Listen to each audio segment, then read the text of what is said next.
আবারও বিপুল পরিমাণ নিষিদ্ধ কাপ সিরাপ উদ্ধার হলো নদিয়ায়। কৃষ্ণগঞ্জের খটুরা গ্রামের পীরতলা এলাকায় একটি ট্রাক আটকে তল্লাশি করেছিল পুলিশ।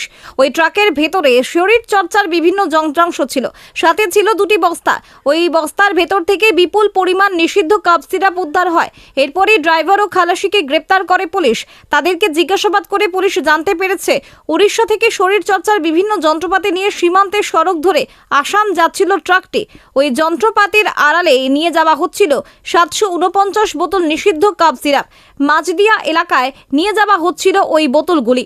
কার কাছে নিয়ে যাওয়া হচ্ছিল বা এই ঘটনার সাথে আর কে জড়িত রয়েছে এবং বড় কোনো চক্রের যোগ রয়েছে কিনা তা জানতে ঘটনা তদন্ত শুরু করেছে পুলিশ।